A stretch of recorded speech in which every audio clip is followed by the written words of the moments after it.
911, what's the location of the emergency? Listen, if y'all, like, I need someone to come deal with this drunk. He's blowing my whole house, my whole yard up. I'm not letting him in. It's my son. If y'all don't come take this dude, I'm gonna put a bullet in him.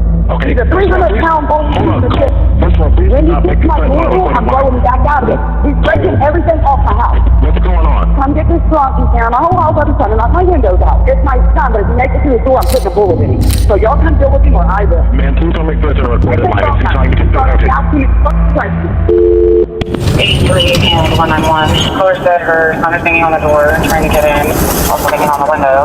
Then saying if she gets through the door, she will put a bullet in him. Looks like she hung up and no answer on call back. 192, St. Mark. As this officer begins heading to the address of the call, she's about to make the biggest mistake of her life.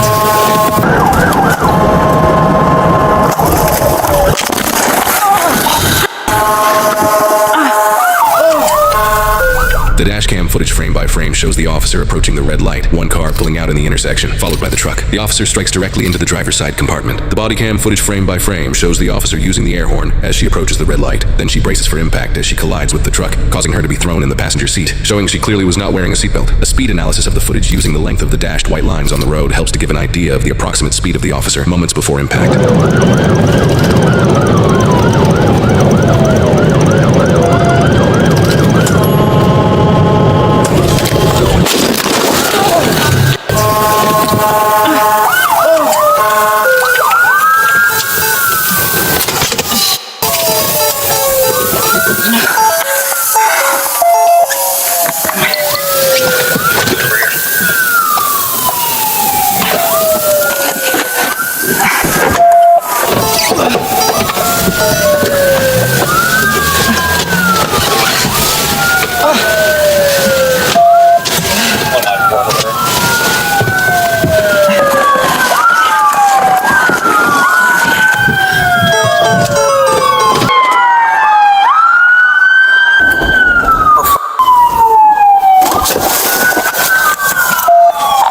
There's a cruiser involved crash at Central and Vaughn.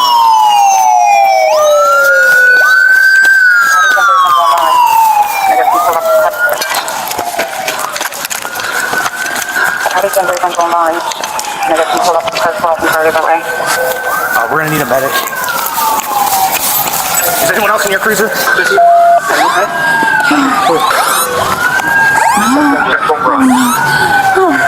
You okay? It's okay, go sit down. Go sit down. Hey, buddy.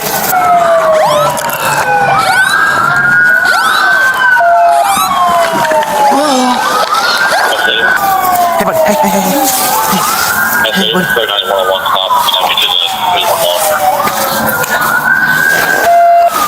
Hey, buddy, come on. Come on, buddy. Oh, God. Oh, God. You're okay. You're okay. Just keep breathing, dear.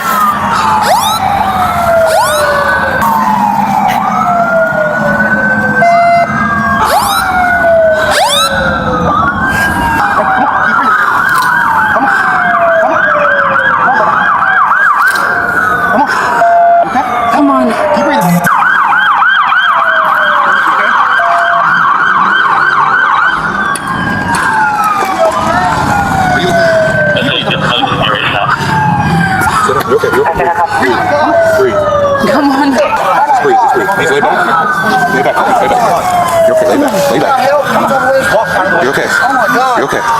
Just breathe. Just breathe. Relax. Take your vest off. Let her breathe. You're okay. You're okay. You're okay. You're okay.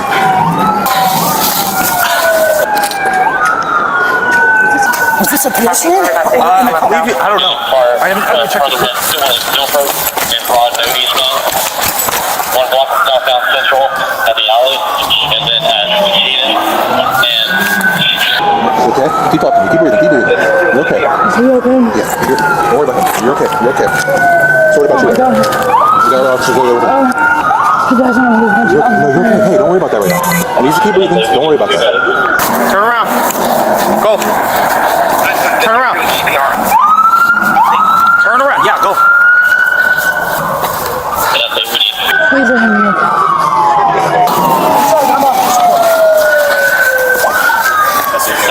Switch back in. Alright, switch out CPR door over there. Yep. Hey, stay with me. Stay with me. Stay with me. Stay with me. You're okay. All right? Okay? You're okay. Keep breathing. Is he okay?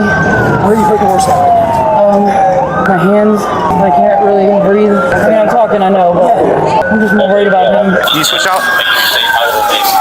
Do you want better gloves? I'm good. Okay. Do you want to switch out? Hang on a second. All right. Just let me know.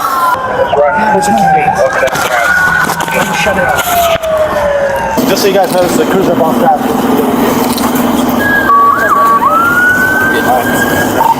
You watch your motor. Watch for pedestrian traffic or vehicle traffic on the stop.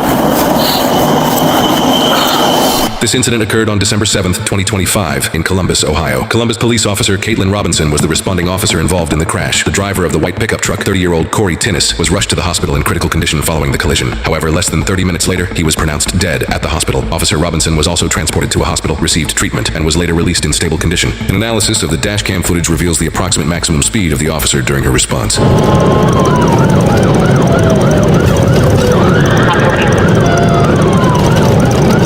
This speed calculation shows the officer's estimated top speed during her entire response. The prior speed calculation shown earlier is her estimated speed the moment she collided with the truck. The truck the victim was driving was an early 2000s Chevy Silverado. IIHS safety ratings show that its overall rating is marginal, meaning it's acceptable but not good. Furthermore, when looking at the specific ratings of the truck's structure and safety cage as well as driver movement during a crash, those categories were both given poor ratings by the IIHS. Not surprisingly, this resulted in the truck being destroyed, and early indicators suggest the driver was also not wearing his seatbelt, resulting in him being ejected from the vehicle. The obituary of the driver, who tragically lost his life, Corey, states he was a loving son, father, fiance, brother, and uncle. If you would like to donate to Corey's GoFundMe page set up by his family, a link can be found in the description below. In Columbus, these cops were responding to an officer's shot, but they would never make the scene in order to help their partner. Instead, they would need their own emergency response. In Seattle, this officer was responding to a medical but only chirped his siren, then responded lights only. He fatally struck a college student wearing her AirPods. There's no reason to respond lights only to a medical. Then in LA, this officer was responding lights and sirens and driving down the center lane when he fatally struck a skateboarder. Whatever half a second he saved by driving in the middle lane was surely not worth it. All told, these are entirely avoidable incidents and deaths, and the fact that they are so avoidable makes the tragedy all the worse. In Columbus, Ohio, where this body cam footage originates, proper procedure when officers use emergency vehicle operations, or EVO, is described in the Columbus Police Division Directive. It states that going through red light intersections while using EVO poses a heightened level of risk and requires an increased level of caution. Therefore, sworn personnel shall slow down as necessary for the safety of traffic and shall proceed into these intersections at a speed which would allow sworn personnel and/or other drivers and pedestrians a reasonable opportunity to avoid a traffic crash. Proper procedure among all United States police departments is this: if you cannot safely clear an intersection, you do not go, no matter how urgent the call is. You can follow policy and still be brave, but you can't ignore policy and call it courage, because the job is to arrive ready to help, not to become the next call over the radio. You guys want to lose my job? No, you're